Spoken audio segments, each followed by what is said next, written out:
Welcome to our debate about the future of Europe, Pax Europiana, for a strong Europe, for a united Europe of EU 37. And now let's talk about Gdansk.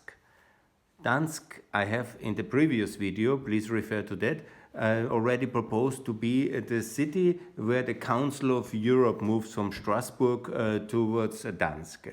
It's a powerful symbol, and it should be the third capital of the European Union, the seat of the judiciary of the European Union.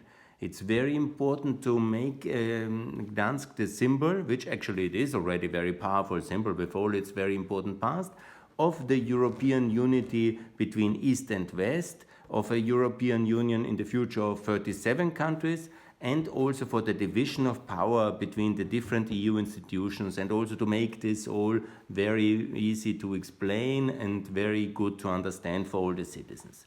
So Gdansk should not be only the seat of the Council of Europe, but as well the seat of the European Court of Justice. And with Brexit, please understand that's not a small change. It's not just one member left and we continue like this. This is a sea change. Yeah? And then with this hopefully only temporary crisis of Corona, all these changes are really very much transformative. Yeah? But we don't need new institutions in a way. We don't need a new economic model, some kind of left-wing confusion, some kind of populist anti-European nonsense, some kind of Russian Europe, French Europe, all this nonsense. No, we don't need it. What we need is simply to improve our existing institutions, to relocate some of them, to make clear their new focus. And so Gdansk is very important to relocate the Council of Europe and also the European judiciary to move to Gdansk. So why actually, and this is important, I have already a lot talked about Gdansk, the role of Gdansk for German-Polish reconciliation, the role of Gdansk for the end of the Cold War, for the start of the Second World War, for many reasons. Gdansk is a very powerful symbol, also for this new Europe of 27 and 37, where Eastern Europe plays a much stronger role. You see all this kind of, we are not fully in EU of the Visegrad 4 or 4 powerful, successful countries of the 2004 group. They don't feel so much part of it, and that's also a bit their identity issues internally, but also that the locational setup of the European Union is very much the old European Union of the Cold War, with this very much strong focus on the German-French reconciliation, which still is important, and I don't want to diminish that. That's a historic achievement. And that's why also Brussels should be the seat of the EU Commission, the seat of the EU Council, the second chamber basically. But the Parliament should be then fully in Strasbourg. No more moving circus, but all of the Parliament in Strasbourg. No more in Luxembourg, no more in Brussels, but all in Strasbourg all the time. And then also we have a little bit of more visibility of this two-chamber system, the Council and the governments in Brussels, and the Parliament as a counterweight, as a democratic legitimization and control mechanism. That's what parliaments do in Strasbourg. And the third power of the European Union in Gdansk, which is controlling, checking, and doing the judiciary process, which is necessary in a democracy, in a federal system. And that's what we want to do, this federal Europe, this EU 37, this kind of strong Europe. And so it's absolutely necessary to be able to explain and to the public, we have free powers, free seats, 3 different locations, and they're all controlling, checking, and balancing each other in a very democratic and important way. So, you know already, UK gone, 9 countries want to be in, Ukraine, Moldova, Georgia, and obviously the 6 Balkan countries. The current locations very much symbolizing this German-French compromise of the Western Europe during the Cold War. And this is very important, and they will stay. Luxembourg, is very much a financial, I don't call it capital, that's maybe too much. We could also have 4 capitals if you want. But Luxembourg to stay the seat of the EIB, the European Investment Bank, and also the EBRD from London to move towards towards Luxembourg. There was a decision already. I understand that the EBRD will stay, but that was during the Brexit time still. I think it's much more logical to unite the two banks of the EU and to have basically EIB and EBRD at the same location, not merge, because I understand there are different tasks and different business practices, but the same location, and really to have some more synergy to be lifted by having the same location, also to work more coordinated together, and to not to merge them, but to harmonize some of their activities, let's call it like this. Yeah? And the seat in Luxembourg is much better than in London, because London will have different priorities now, global responsibilities, the Commonwealth, there's many things, but it's obviously less interested in Eastern Europe, and that should be the task of the European Investment Bank and of the EBRD very much to work along this Eastern direction to fund the reconstruction and transformation of Eastern Europe.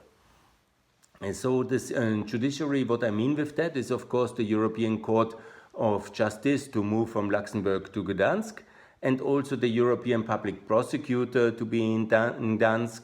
Also, if we really go, and I hope very much, for a European FBI, US-style federal prosecution and investigation office with more powers in political and major criminal cases, not in all cases, like the FBI is also not investigating everything, but with the power to investigate all criminal political cases, like in Malta, like in Slovakia, like in Romania. Then once it's too much collusive corruption networks in a member state, to take that case to the FBI, investigate, and of course to be seated in Gdansk. Yeah? Then to have, this is very important for the visibility issue, with this division of powers, with the checks and balances, which the US system is so famous for in the constitutional theory. We have a little bit of fusion, and we don't want to be a centralistic Brussels Europe where everything is united. It's too easily to be attacked by the Eurosceptics of the left and the right. Yeah? Let them attack Gdansk, let them attack Strasbourg. Let's a little bit, make clearer that we have a federal system with divisions of powers. We check and balance. There is no kind of centralistic superstate Europe in the making. No, we have a federal Europe, maybe contentious term, but the European Union of 37 member states with a very clear division of powers between judiciary and between the parliamentarian democratic control and between the executive.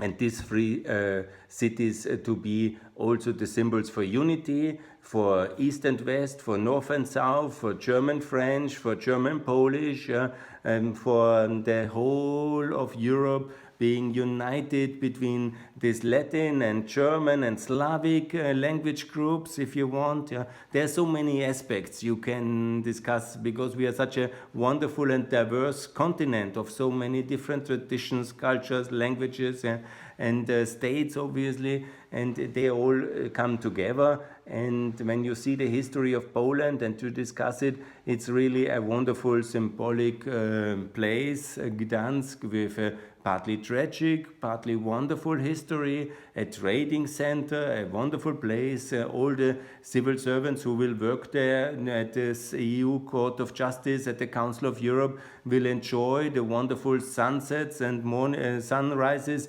over the Baltic Seas. It will be very close to the area of their action when it comes to the Council of Europe, very close to Russia, in Kaliningrad, very close to Eastern Europe, to Ukraine. And these are the big areas where the Council of Europe should be active. And it's a wonderful symbolism for, it's basically very much a Northern European town.